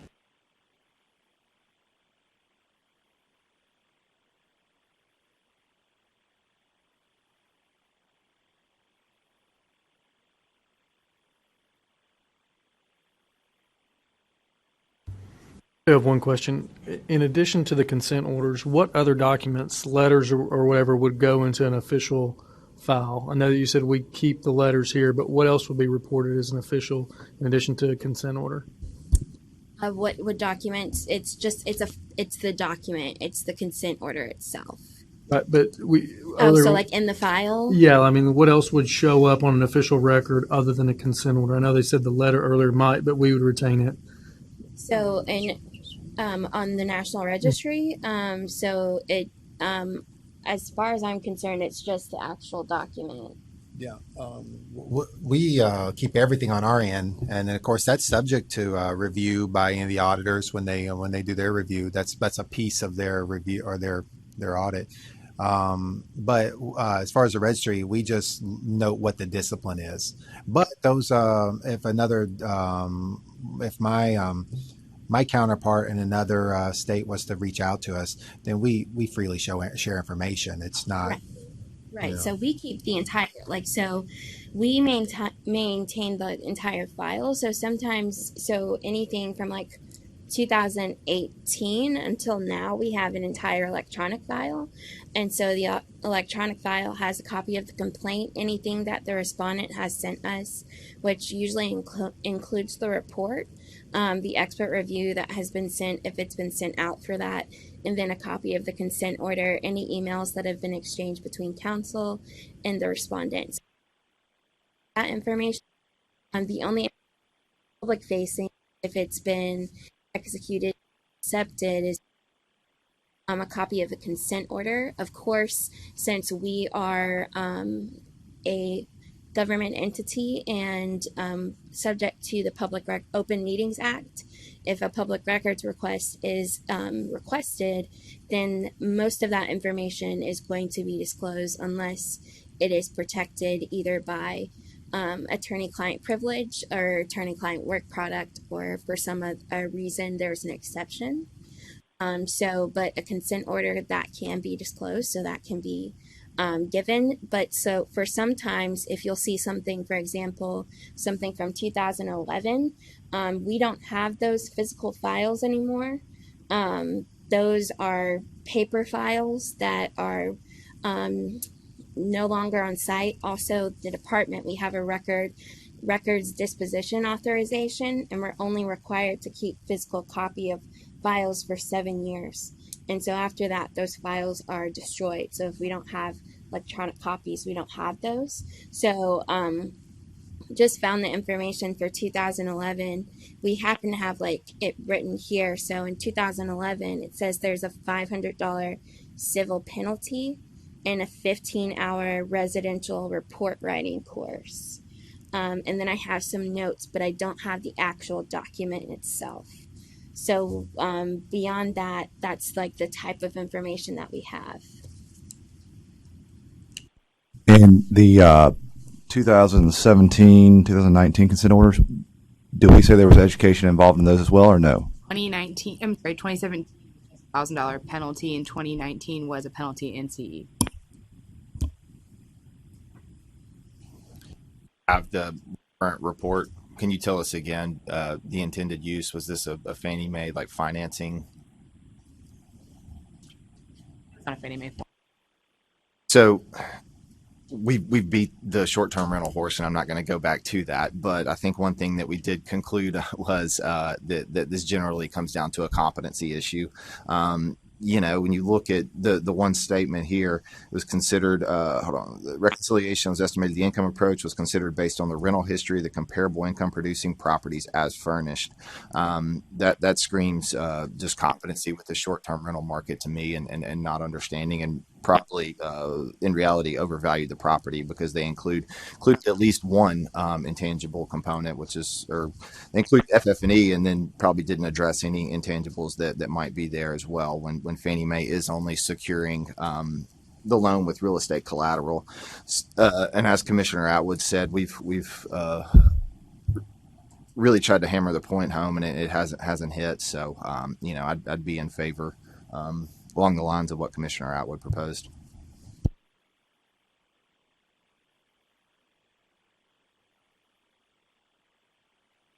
One question. Can you clarify? I know that you said it was 30 hours in 2019 and a civil penalty. What that civil amount was in 2019? It was $1,000. It was okay. Thank you.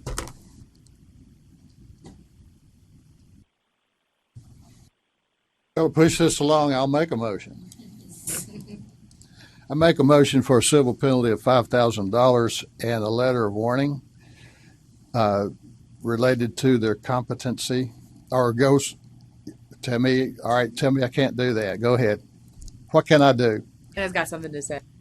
I see that. I notice. No.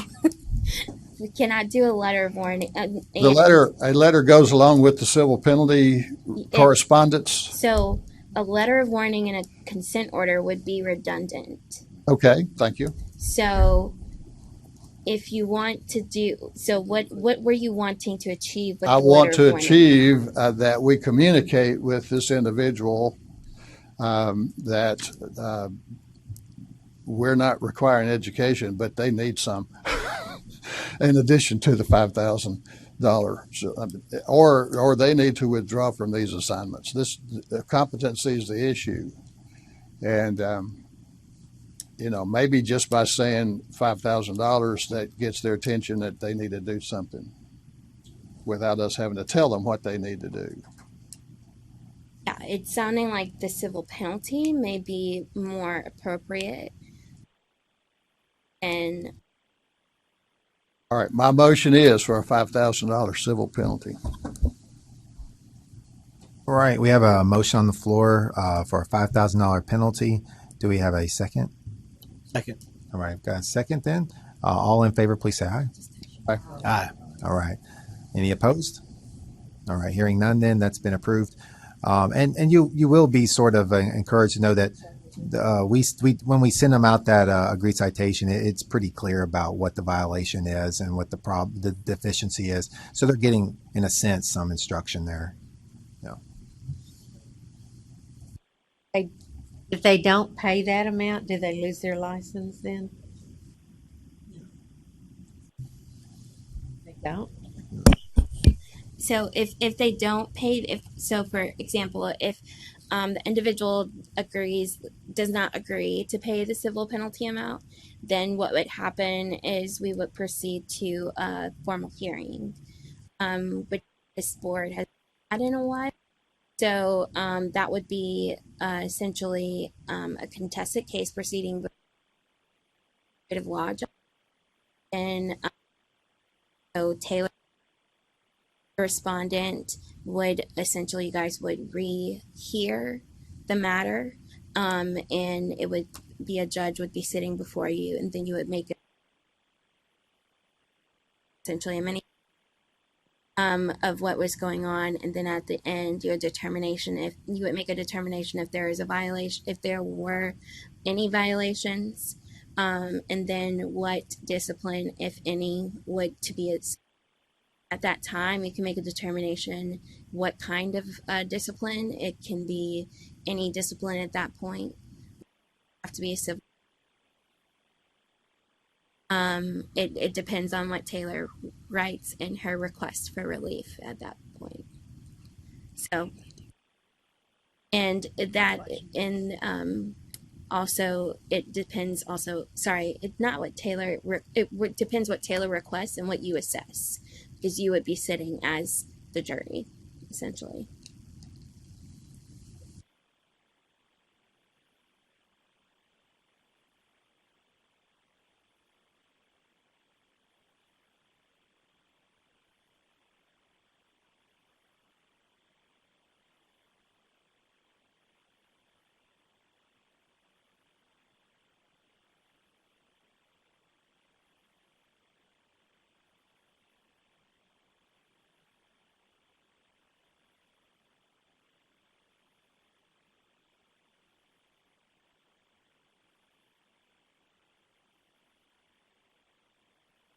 And then at that point, if they don't pay after the hearing, Or if they sign and don't pay, it goes to collections.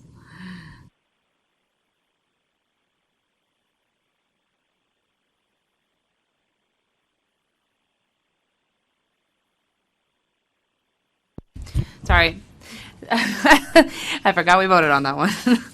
Number 10 is 2022008791. This is another one that was voted on to have it re-reviewed by a second reviewer. The second expert reviewer found that the report does not contain a detailed explanation of the property. It says that the only lists the subject property as the address as the name of the road, and it says although that the subject is a vacant land, the report needs to provide more detailed property address. It states that there was a copy of the subject county's parcel map in the report. However, the subject parcel number is not listed in the land appraisal report. They say that this is confusing to the reader. Under the neighborhood section, the expert found that there was very canned statements. They found the section had very little real information about the neighborhood area, and that due to the lack of information, some of the information is confusing or misleading. They also stated that additionally, the change in present land use likely block was marked, but there was not a discussion about the change from vacant to SFR. This section was considered very inadequate and lacking any meaningful information. Under the highest and best use analysis section, they found that the box marked other was checked, indicating the HBU different than the present use, but that there was no other comments or statements in the site section about the HBU. They said that the HBU box being checked indicates that HBU analysis was necessary for credible assignment results. However, they did not provide that. They found that there were very canned statements on page 21 being in conflict with the report section, plus no discussion about the change from its present use to land use 11 Forest. They found that this did not meet the use path required HBU discussion requirements. And then based on that, on the second expert's finding in the respondent's history, I was recommending the consent order.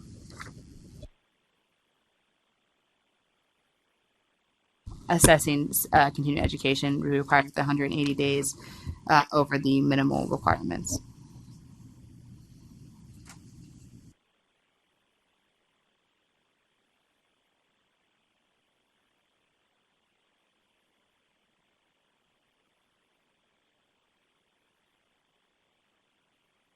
Previous history, please. Okay, they had a 2017 letter of warning for allegations of undervaluing a new construction house by using inappropriate comparable sales.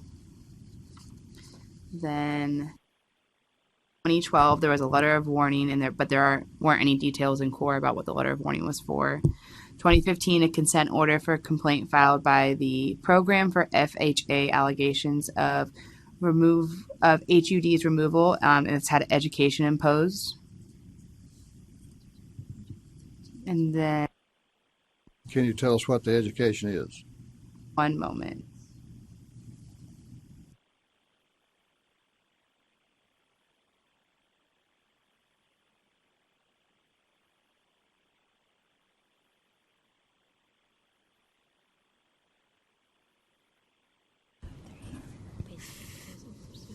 $15-hour use PAP and 20-hour basic appraisal. 30-hour basic appraisal procedures.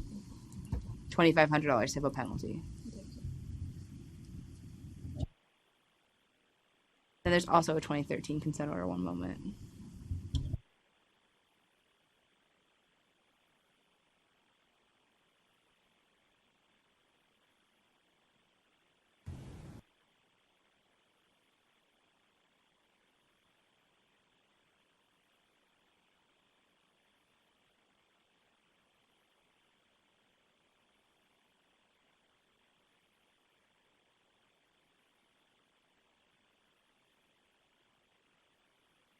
But we don't have any information on that one on core. So we don't really know if the 2007 letter of warning had a lot of the same issues that are presented here. Is that correct? Yeah, we have nothing on that. That's Okay. too far back.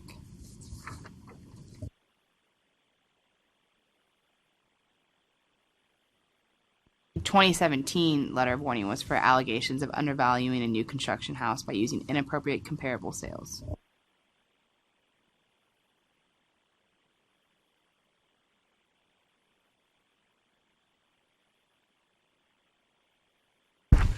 So they had USPAP violations, and then they had USPAP education, and they still have more USPAP violations, it seems like.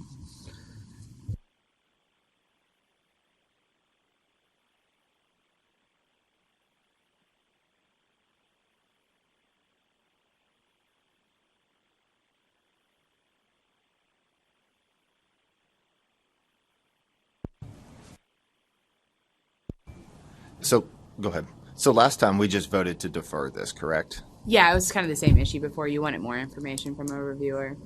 I probably need to recuse myself. I'm involved in an assignment in litigation. Obviously, don't have access to this report, but need to probably recuse myself from this.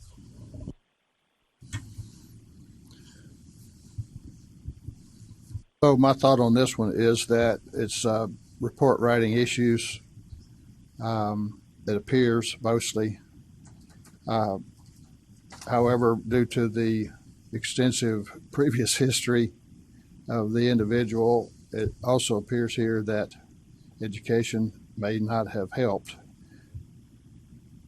But just for further consideration by the board, we could do something similar to what we did in the last one, or we can just say take a report writing course. They haven't had a report writing course, it doesn't look like. Yeah, two of their things were letter of warning, so there was no Okay. continuing education. Maybe a report writing course would be sufficient, or maybe we need to do more than that, but those are my two thoughts. One of those two directions. I definitely like the idea of the report writing course. I think that's necessary given what we see here. But given that a civil penalty and education was imposed in 2015 and then another letter of warning in 2017, maybe we consider the report writing class along with some civil penalty associated with this as well. Given that this would be, there's 4 prior incidents. So to me, it seems like we would impose some sort of civil penalty in addition to the report writing class. So we can do that. We can do civil penalty and education. Yes, you can.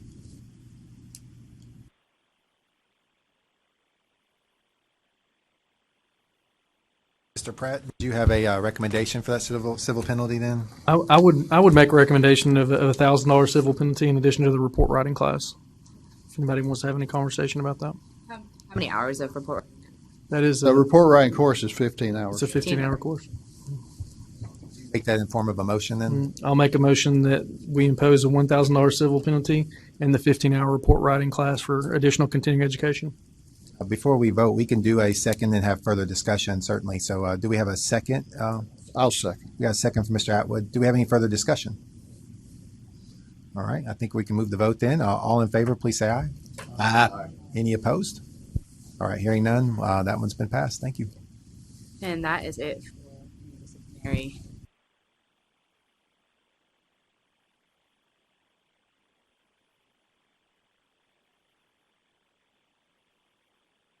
Like Mr. Smith goes to Washington, Miss Matlock goes to the Hill. So she's got a legislative update for you. And I think she's got, as you know, we're in legislative session, so some of it's still fluid, but I think she's got maybe a tidbit for you.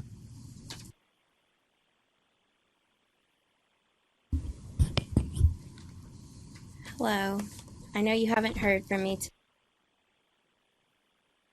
Just kidding. I'll be very brief.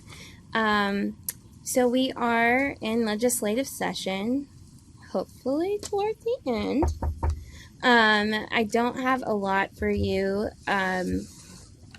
Most of the bills that we've had this session have not, that I'm tracking specifically, have not been applicable necessarily towards this commission.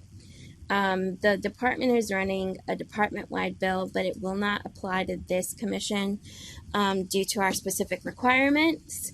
But there is one bill that is currently pending. The last, where did it go? The last thing that I saw, according to the movement, is that it has been placed on the subcommittee for the Finance, Ways, and Means subcommittee, and that is Senate Bill 0173, House Bill /House Bill 0247. And so what this bill would do specifically to this commission for this industry is it would put the real estate appraiser industry into a different class, tax classification. And so it would essentially consider persons providing appraisals of real estate or real property would be added to classification 3 of taxable activities in the Business Tax Act, which would be an exception to the Business Tax Act and not be considered taxable activity unless otherwise provided in the Business Tax Act.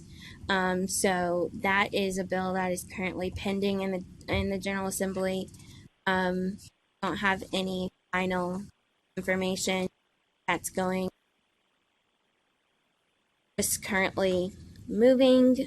Don't. I unfortunately won't be able to give you a final update until after session, as we don't have our next meeting until June. So there were a couple of bills related to open meetings. One bill would specifically require the commission to provide any supplemental materials to be posted onto the website prior to our meeting. So any of the materials that we send out to you all in advance would be to be posted on the website. But other than that, as I said, we don't have a lot of legislative bills that have, particularly this session, that have been impacting.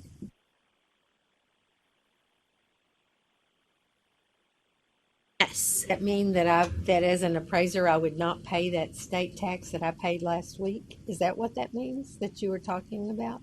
Are you talking about what with the professional privilege? No, that a Tennessee tax you pay on that you.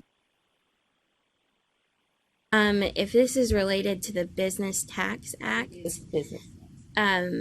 This would exempt those. I will read you verbatim what the statute says. So it says, persons providing appraisals of real estate or real property are added to the classification 3 of the taxable activities in the Business Tax Act.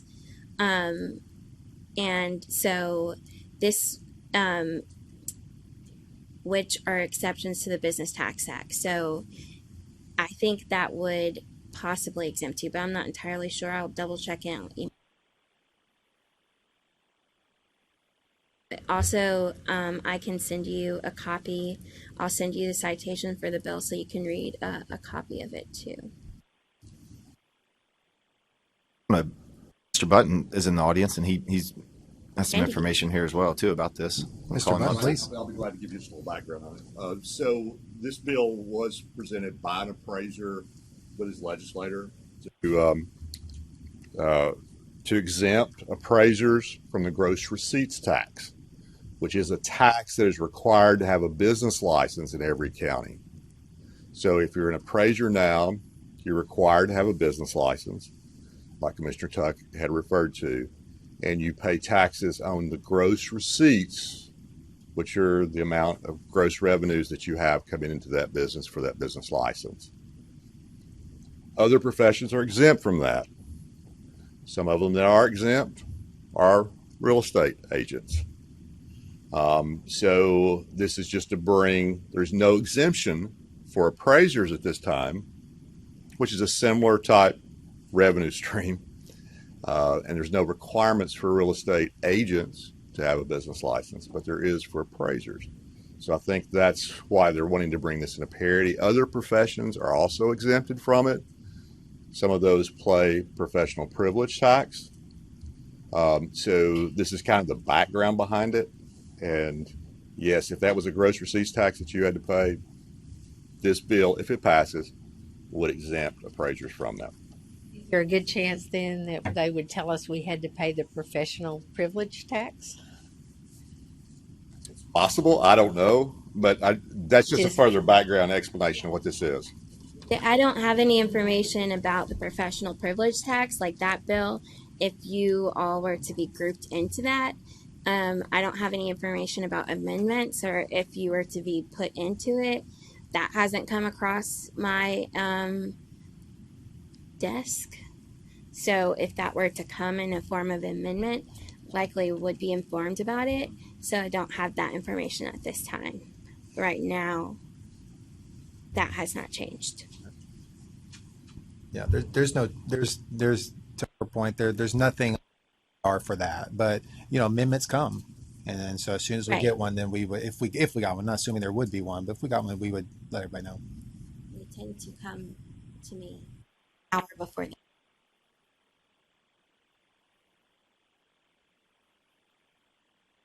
That's all I have. All right, great. Well, that concludes our legal portion. I did have one follow up. Just it's not really new business, but an update. The Ellis app. We were going back there. I knew that one was a little different. The sense was that it was not in Tennessee because it was a reciprocity application that we were receiving, but but I knew that one was a little different than most that we sent. So typically, I take the extra precautionary measure and I put the entire application on the iPad. And so if you dig in that iPad a little bit, you'll see that this one was in Tennessee and he was licensed for some time. But I do, at the same time, too, I'm also comforted by the sense that we would take those extra precautionary measures for even those folks coming outside as well. So that's a credit to the to the board to do that. And I think primarily because he had like a cluster of complaints all at once right prior to 2016. So even though it was some time ago, and we typically look at the application in front of us based on its merit, and we would normally, and that was the discussion now, I remember, we would normally typically accept that application because it's a reciprocity application. But we took the extra measure and said, because of the history, let's just tap the brakes on that one a little bit because it's not a true reciprocity because he got his North Carolina application because of his Tennessee because of his Tennessee license. So that was the intricacies of that one now. So I just wanted to clarify that too, since that's why we had a moment. All right. So unless there's do we have any new business? I have something just to bring up real quick. We had touched on this a couple of years ago, and it's kind of coming back. And so I think it's something that we should just bring to everybody's attention, or at least discuss. So Fannie Mae has recently adopted or recently said that the traditional appraisal process that everybody's been doing, the appraiser goes out, looks at the property, writes the report, is no longer the default option. And so they're starting to utilize third-party data collectors. And so these people go out, they're unlicensed individuals. They can be appraisers, they don't have to be, and they're actually going into the homes, looking at the properties, collecting the data for the appraiser. And so I know last time there was some concern that maybe we don't have jurisdiction over these individuals. But I don't know if it's within our jurisdiction to, require background checks, or if there's I don't know, is there anything that you would see, or, again, just this is really new and it hasn't come to fruition yet, but it is something that is happening. So currently they're not licensed individuals. You could have anybody go into a homeowner's property, and they're not the appraiser, but I think that most people are going to believe that maybe is the appraiser, or represents the appraiser, yet they're unlicensed. And so I believe they are licensed, the ones that I've been sent, but they are licensed real estate agents. The license number appears on those pictures that they send you. But you don't have to be a licensed real estate agent. They could engage anybody to do that data collection the way that it's currently. Okay. How about the AMC person? What do you say to that? I personally had one of those. I had a couple ago. Not a terrible fan of it. It was a licensed real estate agent who came out, and of course I understood at that point, what was going on. He did a good job of measuring. He did a good job of photoing. The breakdown was when he sent that information back to the appraiser to write the desktop report. The appraiser decided to go on his own volition and use tax records out. Yeah, thanks. Quite a bit of difference. Not in my favor, but it all worked out. I think that we're sort of governance over them because they are representing this community in the public, and the public is not going to know the difference between an appraiser or a licensed real estate agent or anybody for that matter that for them. Is your company hiring? No. So I just I want to remind the commission that one of the things that we want to be very careful about is as restricting access into the industry. So we are, this commission, we are active market participants, and we can't over regulate. So I'm not sure exactly what it is that we're looking to do, but the conversation kind of where we're going is kind of concerning to me. Kind of, I don't want us to start going down the road of talking about possibly licensing or regulating the conduct of individuals that don't have that are not within the industry. So looking at background checks or any of that type of and kind of things, I don't think that is within our jurisdiction at the moment. So if it doesn't fall within our scope of what is considered like an appraisal or what is an appraiser, it's kind of getting into the market of looking at anti-competitive practices. So unless what they're doing is considered to be unlicensed activity, then we don't want to start looking at that type of thing. So unless there is, is this something that is going on nationally that other commissions are starting to do? Is that a practice that others are doing? Because unless the individuals that are going out and taking these pictures are going to start being considered part of the appraisal community, like as individuals that are licensees, I don't think there's like much that we can do, because if they're doing something that is not considered, to be unlicensed activity, something that would require a license, we can't regulate that activity, if that makes sense. Like, understand, we want to ensure and protect the public, right? We want to make sure that they understand the difference between who is an appraiser and who is not an appraiser, but we can't place requirements on individuals that are not appraisers. Does that make sense? I'm not for over regulating them. No. I understand. I just want to clarify, understand, wanting to make sure the difference. So if we want to clarify that, that there are that people can take pictures, that not individuals are not necessarily appraisers, we can make that kind of communication to clarify to consumers that this is fine, but if you need this type of service, please engage a licensed real estate appraiser.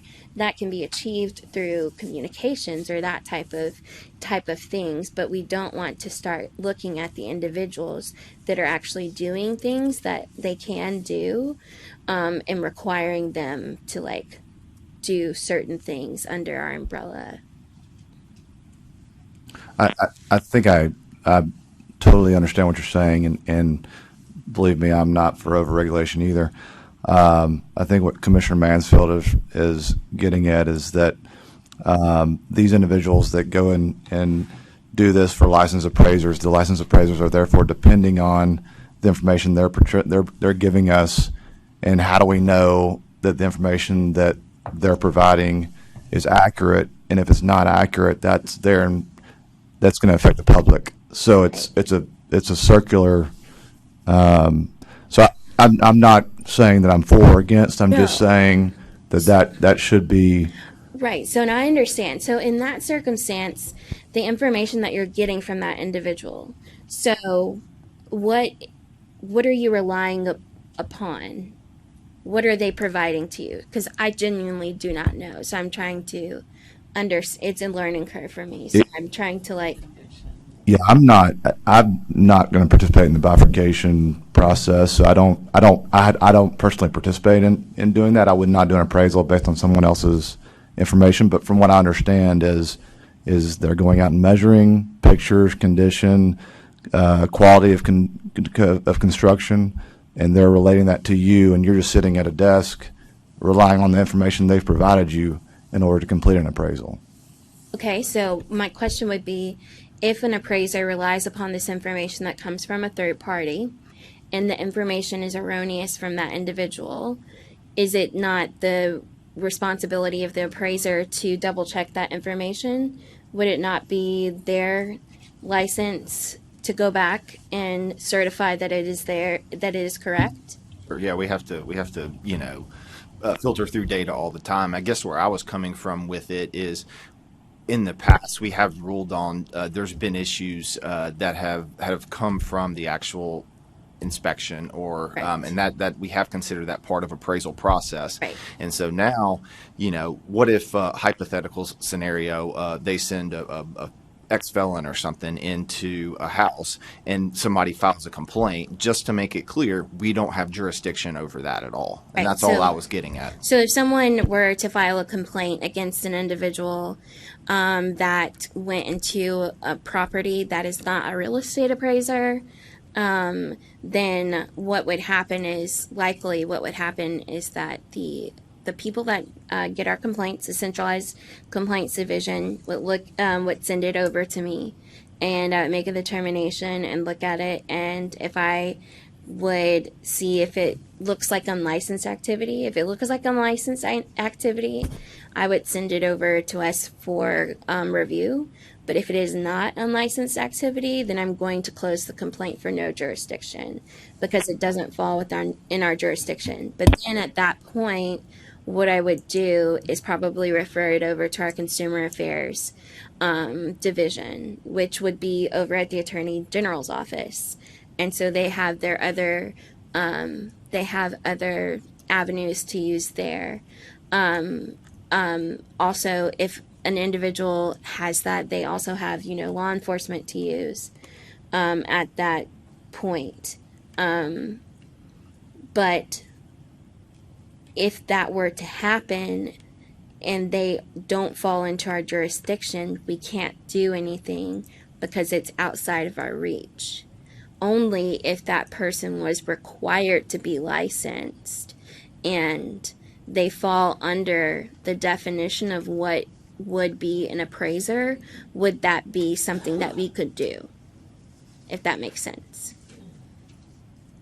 Perfect. Yeah, just some clarity there, I think.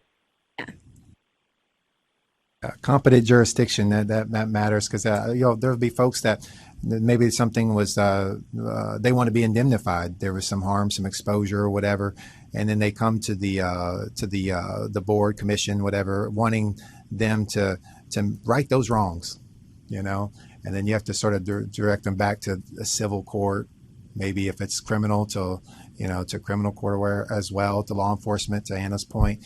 And so all of us just knowing where those lines are and what our scope is. And sometimes there can be an overlap. And then sometimes those have to be placed elsewhere. And some folks, they sort of want, sometimes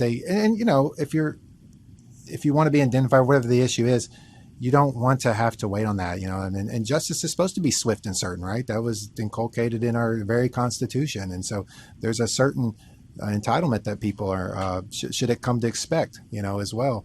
And so when you can't just pull a lever for folks and just make that right for them, there's some frustration naturally there. But education is really where we can lean in at that point, and really making it clear what our scope is, and then directing them to the proper resources, like Anna was discussing there, to those proper avenues, so they can continue to get, the solution that they're looking for.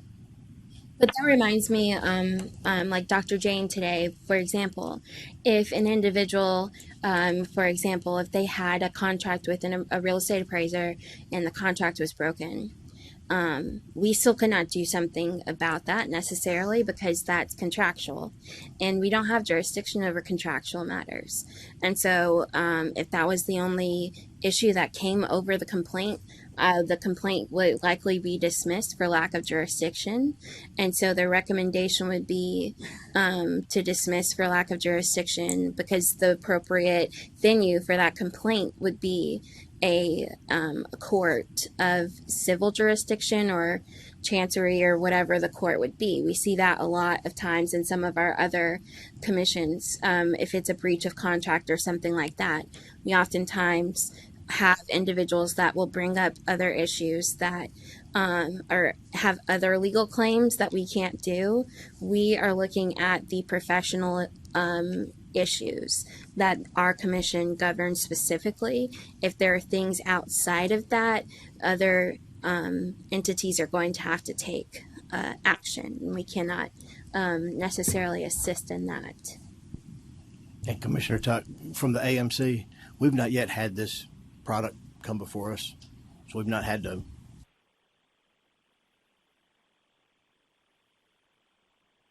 It's not been an issue yet.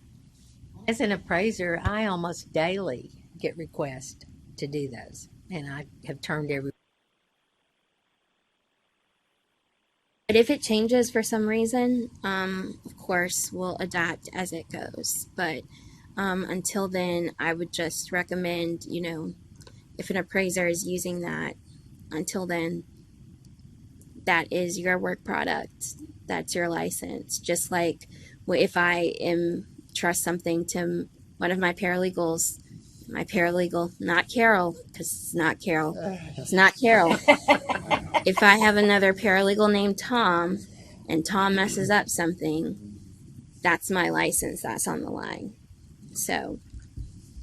Yeah, because I think at this point, all we can do is just, look at what's in the scope of work and what's in the certification of what that appraiser is signing off on. I do think that activity is going to continue to increase with pressure on timelines and those sort of services becoming more and more available.